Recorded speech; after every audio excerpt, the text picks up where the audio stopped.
What's going on, everybody? It's John here with NBC, and today I'm going to be going over my strategy for the 1500 PSA challenge, so stay tuned.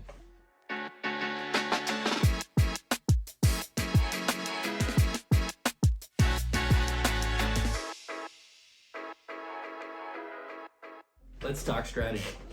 All right, guys, so it's John here with NBC, and I'm going to be going over my strategy of how I am going into this $1,500 PSA challenge. So there's a couple of differences between the SGC challenge and the PSA challenge. So first off, PSA, obviously, they sell better than SGC. So you can afford to send cards that might be maybe a little bit more borderline in between a 9 and a 10.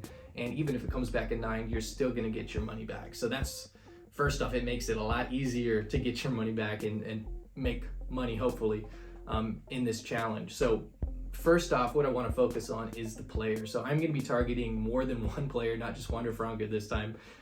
Since football season is basically what we are targeting here, I'm going to go with quarterback specifically.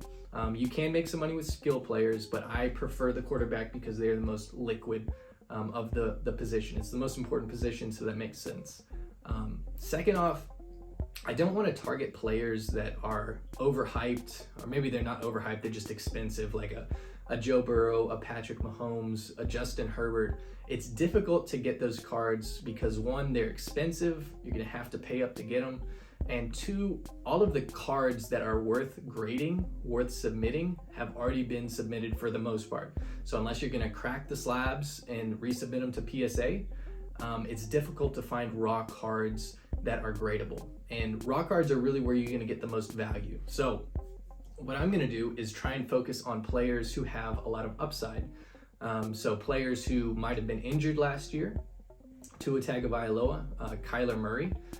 Both of them had injury issues, but when they are on the field and playing 100%, they both have MVP caliber potential. So players like that. I'm also targeting players with down seasons. Mac Jones, man, he had it. I mean, compared to his rookie season, he digressed.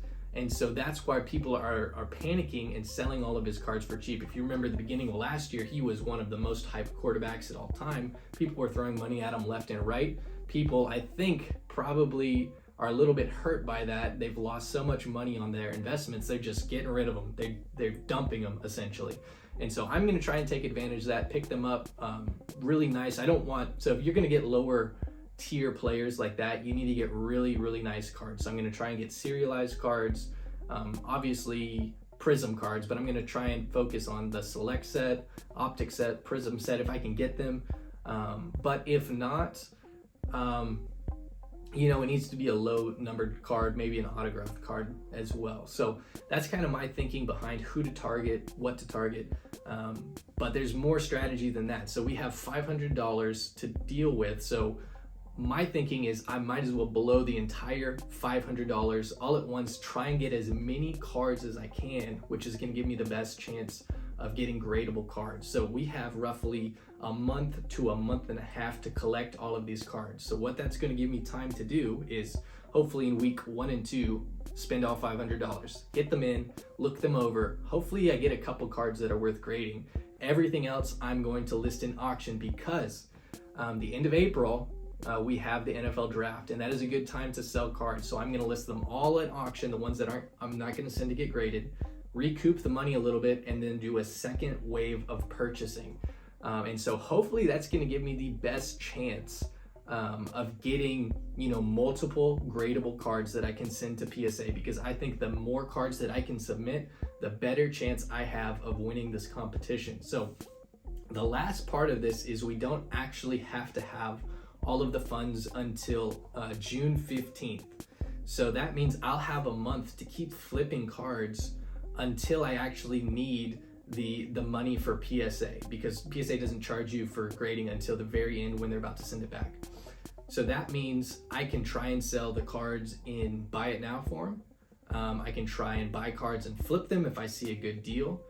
But basically, since I spent all $500 already, I just have to sell a couple of the cards to get enough money for grading, which will give me more time to do that. So that's my strategy. And I think that by doing this, it's really going to give me a leg up on the other guys, because I'm going to touch way more cards than the other guys do because I am constantly buying, sending out, buying, sending out. So if all goes according to plan, I should have between, I don't know, 5 to 10 cards that I am ready to send off to PSA come, May 15th. So we'll see how it works. I think John has a different strategy. I don't know exactly what it is, but I think he's just gonna buy a couple big cards and reserve that money for grading. So he's not even gonna touch whatever money is reserved for grading. So we'll see how this all pans out. It should be pretty interesting, but thank you guys so much for tuning in, and we will see if I am able to retain the trophy. Hopefully I am in a couple of months. So thank you guys, and we'll see you later.